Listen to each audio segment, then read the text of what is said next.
Confidence is not personality, it's a system. Most people think confidence is something you're born with. Like either you're the loud kid in class who talks to everyone, or you're the quiet one who avoids eye contact. But that's actually a myth. Confidence is not a personality trait, it's a predictable behavior pattern. And once you understand the pattern, you can literally build it from zero. Look carefully at confident people around you. They don't always look the best, they don't always speak the best English, and they don't always know the most. Yet somehow, people listen to them. Why? Because confidence is not about perfection, it's about certainty in action. A confident person moves before their brain finishes overthinking. The real problem is this: most people try to feel confident first and then act. Confident people do the opposite, they act first, and the brain later adapts to match the behavior. Your mind is basically a follower, not a leader. If your actions are bold repeatedly, your brain slowly accepts. Okay, we must be this type of person. So in this video, we're not going to talk motivational nonsense like, believe in yourself. Instead, we'll break confidence into 5 practical rules. Rules you can literally apply from today, even if you currently hesitate while ordering food or sending a message. By the end, you won't just understand confidence, you'll see exactly how it's constructed. They speak even with imperfect thoughts. Most people stay silent not because they don't have ideas, but because they want perfect sentences. Their brain keeps editing before the words even come out. What if I sound dumb? What if grammar is wrong? What if they judge me? So they wait, and by the time they're ready, the moment is gone. Confident people operate differently. They don't wait for clarity, they create clarity while speaking. Their first sentence is often messy, incomplete, or awkward. But they start anyway. While talking, their brain organizes thoughts in real time. That's why they look fluent. Not because they think better, because they don't delay expression. Here's a psychological fact: hesitation signals low status to the human brain. When you pause too long before speaking, listeners unconsciously assume you're unsure of your own words. But when you speak early, even imperfectly, the brain of the listener interprets certainty, and certainty gets respect, not perfection. So the rule is simple: stop preparing internally, start expressing externally. Your goal is not to sound smart. Your goal is to reduce delay between thought and speech. The shorter the gap, the more confident you appear, and eventually, the more confident you actually become. They decide fast, then adjust later. Unconfident people treat every small decision like a life-changing event. Which message should I send? Should I call or wait? What if this is the wrong choice? Their brain tries to predict all possible outcomes before acting, and that's exactly why they get stuck. They believe confidence comes from making perfect decisions. Confident people follow a different model: speed first, correction later. They understand that most daily choices are reversible. Saying yes, starting a conversation, sharing an opinion, trying something new, none of these permanently damage life. But hesitation permanently damages momentum. So they pick an option quickly and refine after reality gives feedback. Your brain learns confidence from evidence, not imagination. When you delay decisions, the brain records. We avoid action. When you act quickly, even if imperfect, the brain records. We handle outcomes. Over time, this becomes identity. You stop seeing yourself as a careful person and start seeing yourself as a capable one. So instead of asking, what if I'm wrong? Confident people ask, how fast can I know? Action gives data. Data gives certainty. And certainty is what confidence actually is. Not the absence of mistakes, but familiarity with handling them. They don't try to impress, they try to express. Most insecurity comes from performance mode. You enter a conversation already thinking about how you're being perceived, how your voice sounds, how your face looks, whether your point is smart enough. So instead of communicating, you start acting. And the moment you act, your brain splits into 2 tasks: talking and self-monitoring. That mental lag kills natural confidence. Confident people remove that extra layer. They are not focused on looking impressive, they are focused on transferring information. Their attention stays on the topic, not on themselves. Because of this, their speech becomes smoother, reactions faster, and body language relaxed. Ironically, the less they try to look confident, the more confident they appear. There's a neurological reason behind this. The brain has limited processing bandwidth. If half of it is used worrying about judgment, the remaining half struggles to think clearly. But when attention is placed outward, on ideas, problems, or curiosity, the brain operates freely. People interpret that cognitive ease as confidence. So the shift is simple. Stop asking, "How am I coming across?" and start asking, "What am I trying to say?" Expression builds presence. Impression builds anxiety. One makes conversations lighter, the other makes them exhausting. They are comfortable with small awkward moments. Most people think confidence means never being awkward. But actually, confident people just don't panic when awkwardness happens. A short silence, a missed joke, a wrong word, a handshake confusion.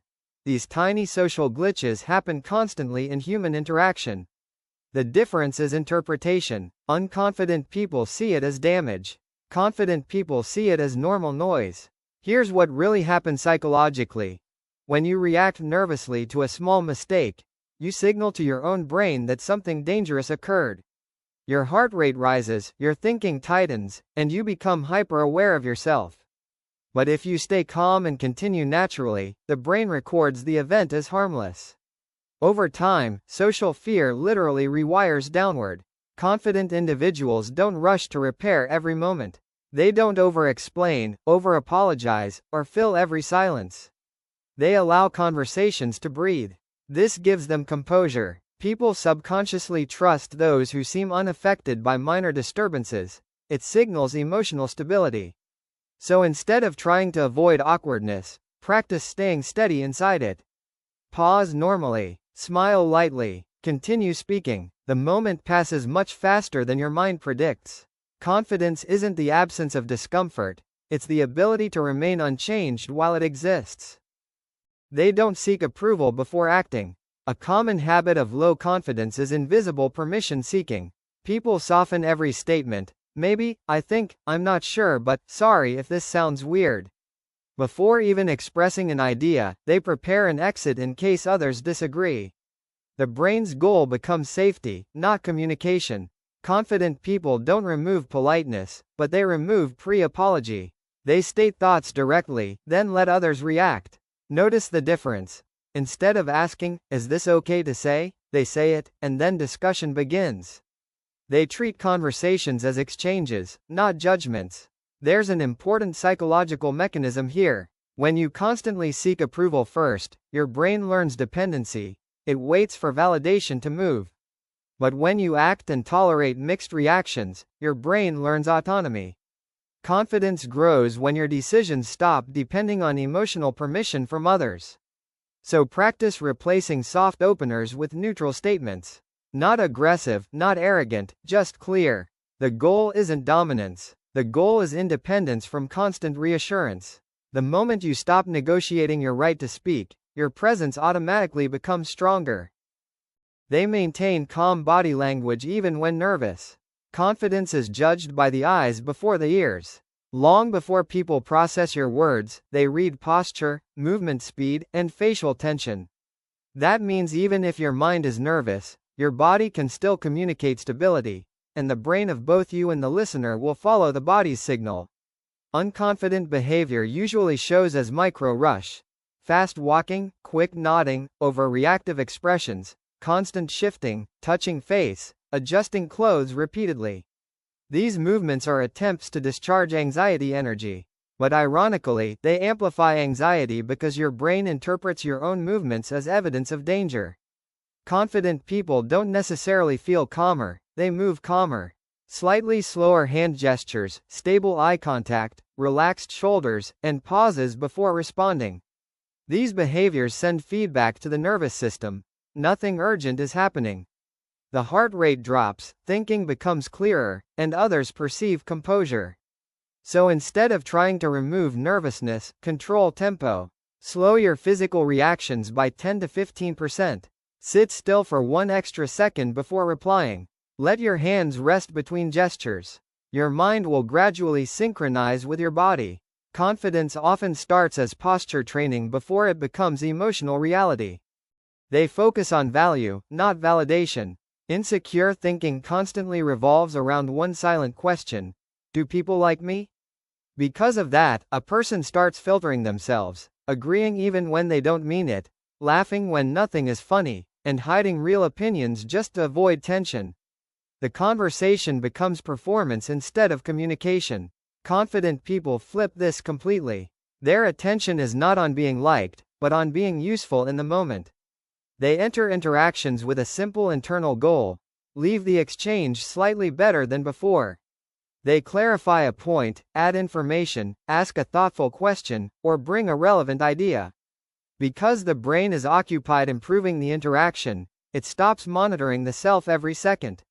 The pressure reduces automatically, not by forcing confidence, but by removing self-focus. There is also a cognitive limitation behind this. The brain cannot deeply self-evaluate and meaningfully contribute at the same time. When attention moves outward toward value, self-consciousness weakens. That's why many people suddenly feel confident while teaching, helping, or explaining something. Usefulness overrides insecurity. So the practical shift is simple: stop measuring reactions and start improving situations. Instead of wondering how you're being judged, look for what the moment needs. Confidence grows fastest when your focus leaves your own image and starts serving the interaction. They accept rejection as normal feedback. Most hesitation comes from overestimating rejection. The mind treats a small negative reaction like a serious social threat, as if one awkward reply or disagreement will permanently damage reputation. Because of this, people avoid asking questions, sharing opinions, or initiating conversations. The real limitation isn't lack of ability, it's fear of a rare worst-case scenario that almost never happens. Confident people interpret rejection differently. To them, it is information, not humiliation. A no simply means mismatch, wrong timing, wrong interest, wrong person, or unclear communication. Instead of turning it into a personal flaw, they update behavior and move forward. Since they don't attach identity to outcomes, they recover quickly and try again without emotional buildup. Psychologically, the brain builds fear through avoidance and reduces fear through exposure. Every time you avoid a situation, the brain records it as dangerous. Every time you face it and survive, the brain downgrades the threat level. Confident individuals unknowingly train their mind by allowing small rejections regularly, so future ones feel ordinary rather than intense. So the goal is not to eliminate rejection but to normalize it. Ask, suggest, share, and initiate more often than feels comfortable. After enough repetitions, the emotional weight drops. What once felt risky becomes routine, and confidence naturally follows repeated evidence of survival. Confidence is built through repetition, not motivation. By now you can probably notice a pattern. None of these rules required talent, personality change, or becoming extroverted. Every rule was behavioral. Speak before perfect, decide faster, express instead of impress, stay calm in awkwardness, act without approval, slow the body, focus on value, and normalize rejection. Confidence isn't a feeling you wait for, it's a side effect of repeated evidence your brain collects from your actions. The brain works like a prediction machine. If your daily behavior shows hesitation, it predicts weakness. If your daily behavior shows movement despite uncertainty, it predicts capability. After enough repetitions, the prediction becomes identity. At that point, you don't try to be confident anymore, you simply operate as someone who handles situations. This is why motivation videos rarely work long term. They try to change emotion first, but emotion always returns to match behavior patterns.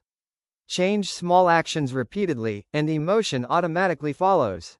Confidence is not built in one bold moment, it is built in dozens of ordinary moments handled slightly differently than before. So don't wait for a new personality. Just start applying one rule today in real situations: a message, a conversation, a decision, a pause. Within weeks your brain will update its model of who you are. And once the mind accepts the new identity, confidence stops being effort and becomes default behavior.